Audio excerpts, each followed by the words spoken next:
नमस्कार, जे boss retail YouTube channel में आप सबका हार्दिक स्वागत है और उम्मीद करता हूं कि आप सब लोग कुशल से होंगे। आज मैं एक नए वीडियो के साथ हाजिर हूं। इससे पहले के वीडियो का ही ये अगला हिस्सा है।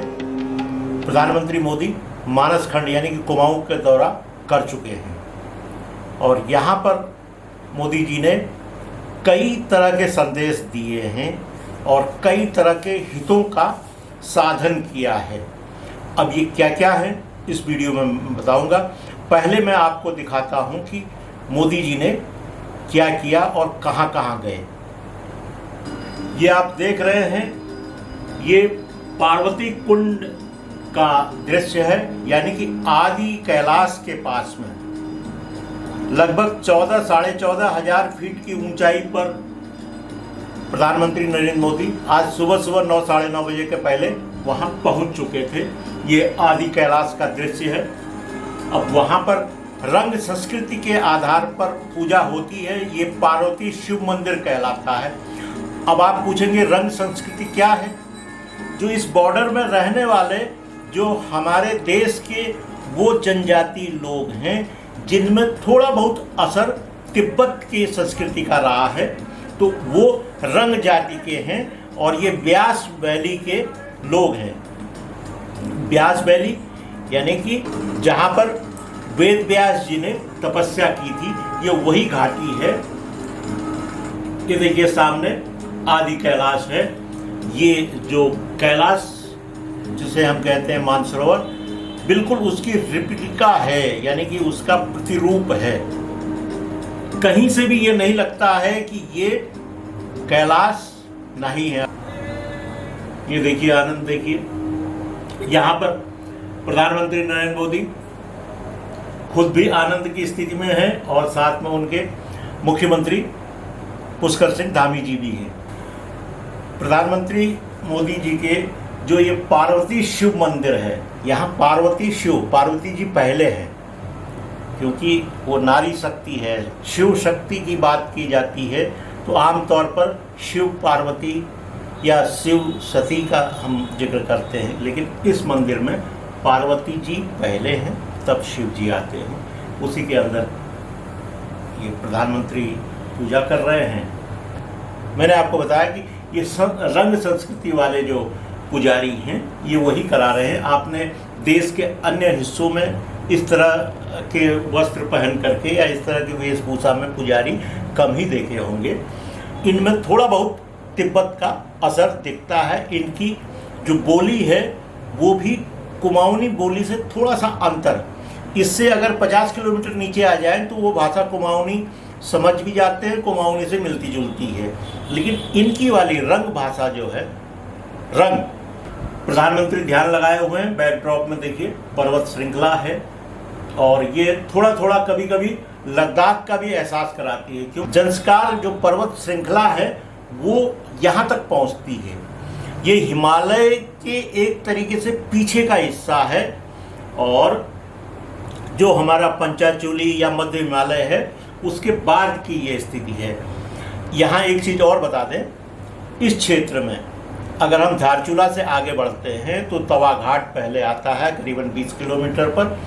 उसके बाद 3 घाटियां हैं, 3 वैलीज हैं। सबसे बाईं तरफ दारमा वैली कहलाती है। उसके बाद जो बीच वाली वैली है वो चौदास वैली है और सबसे राइट हैंड में काली नदी के किनारे किनारे जो आगे चल के लिपू लेक तक जाता है, तो ये जो वैली पड़ती है इसको जो है व्यास वैली कहते हैं। तो व्यास जी कौन? वेद व्यास, उन्होंने यहाँ तपस्या की थी। काली नदी का जो उद्गम स्थल है वहाँ पर वेद व्यास जी का मंदिर भी है। ये एक और एंगल है, प्रधानमंत्री ध्यानस्थ हैं। सामने जो है आदि कैलाश, ये देखिए वो ठंडक काफ़ी रही होगी। 14-15 हज़ार फीट की ऊंचाई में सामने बर्फ वाला पहाड़ है, तो उसी तरह के वस्त्र पहन रखे हैं। एक गेटअप जो है सुंदर लग रहा है। ये जो देख रहे हैं ये देख रहे हैं जो वहाँ गुंजी जगह है, गुंजी के लिए मैंने पिछले वीडियो में भी बताया था, ये एक मंडी रही है, बहुत बड़ी मंडी, जो ज्ञानमा मंडी जैसे तिब्बत की तरफ है, इस तरफ ये गुंजी की मंडी, और पिथौरागढ़ में ही एक और बड़ी मंडी रही है, वो मिलम मंडी रही है। तो यहाँ अपने देश के जो रक्षक हैं, ये आईटीबीपी के जवान भी दिख रहे हैं, कुछ आर्मी के भी इसमें लग रहे हैं। तो वहाँ इन सब के बेस कैंप हैं। केएमबीएम यानी कि कुमाऊं मंडल विकास निगम का भी यहाँ पर कैंप है। एक और दृश्य देखिए, इस तरह से अगर कोई राजनेता हमारे जवानों के बीच में जो बहुत इंटीरियर में हैं वहाँ जाते हैं, उनका हालचाल लेते हैं, तो उनके अंदर भी एक जोश आता है, जज्बा आता है। तो ये इसको कुछ लोग हो सकता है कहें ये दिखावा है, नहीं, दिखावा नहीं है। आप सन्नाटे में बैठे हों जहाँ कोई मनोरंजन का या आने जाने वाला भी आदमी नहीं है, कोई नेटवर्क तक नहीं है, ऐसी जगह पर अगर कोई राजनेता आ रहा हो, वो भी देश का शीर्षस्थ, तो यहाँ इनकी तैयारी के लिए पिछले 6 महीने से तैयारी चल रही होगी। यानी कि वहाँ के जो जवान हैं, वहाँ के जो रहने वाले लोग हैं, उनमें एक नई ऊर्जा, नया उत्साह का संचार किया होगा। अब ये कई दिनों तक ये यात्रा, जो लोग इस फोटो फ्रेम में हैं, ये अपने घर में भी बताएंगे, इनके लोग इनसे पूछेंगे मोदी जी कैसे हैं। एक अलग से तरंग पैदा हो जाती है, उमंग पैदा हो जाती है। ये वही दृश्य है। गुंजी में जवानों से मिलने और स्थानीय लोगों से मिलने के बाद, और यहाँ पर एक प्रदर्शनी भी लगी हुई थी, तो उन लोगों से भी इन्होंने बात की। तो उसके बाद वो सीधे जाते हैं जागेश्वर महादेव के दर्शन करने के लिए। जागेश्वर में 254 मंदिरों का एक पूरा बड़ा समूह है, और ये बताया जाता है कि जो अभी वेस्टर्न हिस्टोरियन हैं वो ये कहते हैं कि ये 8वीं शताब्दी से 12वीं शताब्दी के बीच में ये मंदिर बने होंगे। कत्यूरी शासन को भी उसी दौर में माना जाता है। और लेकिन जिस तरह से वो वास्तु उसका है, जो बनावट जो शैली है, वो नहीं लगता है। अगर इसका कार्बन डेटिंग किया जाए तो कई मंदिर जो हैं 2-3 हजार साल से ज़्यादा पुराने पत्थरों पर ही है, उसमें न सीमेंट है न लकड़ी है, वो पत्थरों से ही आपस में जुड़े हुए हैं। और इतने भूकंप और इतने झंझावातों को झेलने के बाद भी आज मजबूती के साथ खड़े हैं। जिस परिवेश में, जिस जगह पर, जिस देवदार की घनी पहाड़ी के बीच में ये बना हुआ है ये मंदिर समूह, ये देखने लायक है, दर्शन करने लायक है और आशीर्वाद लेने लायक। देखिए आगे बढ़ते हैं अब जागेश्वर से पिथौरागढ़ एयरपोर्ट। अब मैं दिखा रहा हूँ आपको पिथौरागढ़ नैनीसैनी एयरपोर्ट से स्टेडियम तक की 7 किलोमीटर की यात्रा में नरेंद्र मोदी जी का, यानी कि प्रधानमंत्री जी का जिस तरह से स्वागत हुआ है, उनके शब्दों में ही सुनिएगा वो क्या कहते हैं।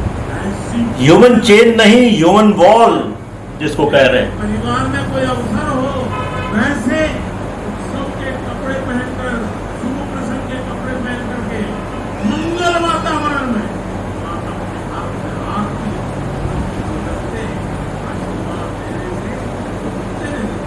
मेरे लिए बड़ी भावुक क्षण।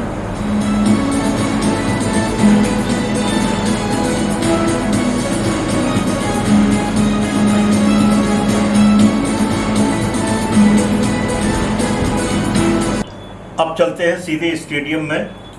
मोदी जी का किस तरह से भाषण रहा और कितने लोग वहाँ पर मौजूद थे। देखिए स्टेडियम में बैठे हुए हैं, दूर दूर जो बिल्डिंग्स हैं उनमें भी लोग बैठे हुए हैं।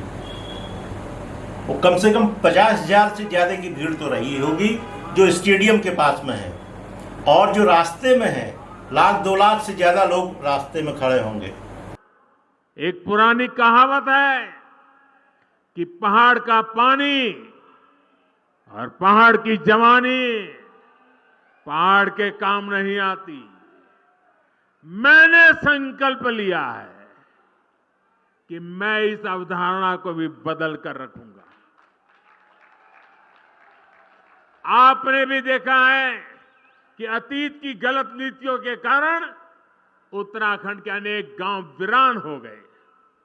सड़क, बिजली, पानी, पढ़ाई, दवाई, कमाई, हर चीज का अभाव, और उस अभाव के कारण लोगों को अपना घर छोड़ना पड़ा है। अब स्थितियां बदल रही है। जैसे जैसे उत्तराखंड में नए अवसर बन रहे हैं, नई सुविधाएं बन रही हैं, वैसे वैसे अनेक साथी गांव लौटने लगे हैं। डबल इंजन सरकार का प्रयास है कि गांव वापसी का यह काम तेजी से हो। इसलिए इन सड़कों पर, बिजली के प्रोजेक्ट्स पर, अस्पतालों पर, स्कूल कॉलेजों पर, मोबाइल फोन के टावर पर इतना बड़ा निवेश किया जा रहा है। आज भी यहां इनसे जुड़े हुए कई प्रोजेक्ट शुरू हुए हैं। बहुत अच्छी बात कही। जो उत्तराखंड में जो विविधता है, अगर वो भारत देखने आ रहा है, विशेषकर वो सनातन धर्म और उससे जुड़ी चीजों को अगर देखना चाह रहा है, तो उसको उत्तराखंड आना ही है। उसको हरिद्वार आना है, उसको ऋषिकेश आना है, उसको बद्रीनाथ आना है, उसको केदारनाथ आना है, गंगोत्री आना है, यमुनोत्री आना है। अब जो धीरे धीरे ये प्रचार में हो रहा है, आदि कैलाश यानी कि छोटा कैलाश आना है, और ओम पर्वत की खूबसूरती और जो प्रकृति ने जो उसको नवाजा है, उसको तो याद रखने लायक है। आज का वीडियो समाप्त करने से पहले मैं प्रधानमंत्री नरेंद्र मोदी जी की आज की यात्रा के कुछ नेतार्थ के बारे में आपसे बात करता हूं। वो नेतार्थ हैं 4 किस्म के। पहला है आध्यात्मिक, आदि कैलाश, छोटा कैलाश के दर्शन, पार्वती कुंड के पास में स्थित पार्वती शिव मंदिर और जागेश्वर धाम में शिव का पूजन अर्चन। दूसरा कूटनीतिक है। कूटनीतिक में यह है कि लिम्पियाधुरा, लिपुलेख और काला पानी को लेकर के नेपाल जिस तरह से विवाद खड़ा कर रहा है, और वो भी खुद अपने बूते नहीं, वो चीन की सतह पर आकर के ये काम कर रहा है, तो ये कूटनीतिक रूप से भी हमारे देश के प्रधानमंत्री को वहां पहुंच करके एक संदेश देना था इन दोनों देशों को कि हमारी चीजों पर ऐसे नजरें गड़ाया मत करो। तीसरी चीज है राजनीति। 2024 में अप्रैल मई में इलेक्शन होंगे, तो प्रधानमंत्री अगर जा रहे हैं, राजनीतिक व्यक्ति हैं, तो राजनीतिक हित साधना भी उनका काम है। तो इस क्षेत्र के लोगों के साथ में कनेक्टिविटी बनाकर उनसे संवाद करके, जैसे उन्होंने गुंजी में संवाद किया स्थानीय लोगों से, और पिथौरागढ़ में बड़ी सी जनसभा की, रास्ते में एयरपोर्ट से आते समय लोगों से और मुलाकात तो चलते चलते हुई, लेकिन जिस तरह से उन्होंने उनसे इशारों में बातचीत की, तो एक राजनीतिज्ञ के लिए इससे अच्छा मौका नहीं हो सकता है। और दूसरा, आपको अंदर की बात ये बताएं तो पिथौरागढ़ जिला जो है मूलतः कांग्रेस का समर्थक जिला रहा है, और कांग्रेसी उम्मीदवार वहां थोड़ा भी ठीक मिले तो वो अच्छे वोट इकट्ठा कर लेता है। लेकिन प्रधानमंत्री की इस यात्रा के बाद पूरे पिथौरागढ़ जिला और चंपावत जिले में कुछ न कुछ इसका असर पड़ेगा। वो अल्मोड़ा भी गए। अल्मोड़ा में उन्होंने जागेश्वर में, यानी कि इन्होंने एक बार में 2 जिलों को यहाँ पर साधा है। अभी लोकसभा चुनाव आते आते कई बार ये उत्तराखंड आएंगे, और पिथौरागढ़ से प्रधानमंत्री ने शुरुआत कर ली है। चौथा और अंतिम निहितार्थ है विकास का। प्रधानमंत्री ने 4200 करोड़ रुपए की परियोजनाओं का या तो शिलान्यास किया या उनका लोकार्पण किया। और अगर हम शिलान्यास की बात करते हैं तो 2845 करोड़ की परियोजनाओं का शिलान्यास हुआ। इनकी संख्या 13 है, और जो लोकार्पण हुआ है वो 1349 करोड़ की 10 परियोजनाओं का लोकार्पण हुआ है, यानी कि ये बन के तैयार हो चुकी हैं और ये जनता के उपयोग के लिए वो खुल गई हैं। अब मैं शहर पिथौरागढ़ के लिए कुछ मुझे आपत्तियां हैं। मैं अगले वीडियो में आपको ये बताऊंगा कि पिथौरागढ़ गए थे तो पिथौरागढ़ शहर के बारे में कुछ न कुछ बातें होनी चाहिए थी। अब आज का वीडियो आपको कैसा लगा? अगर उचित लगा हो तो कृपया इसे लाइक करें, शेयर करें, और जिन भी व्यूअर्स ने अब तक जे बॉस रिटेल यूट्यूब चैनल को सब्सक्राइब नहीं किया है, कृपया सब्सक्राइब कर लें। इन्हीं शब्दों के साथ फिर होगी मुलाकात। तब तक के लिए नमस्कार, बहुत बहुत धन्यवाद।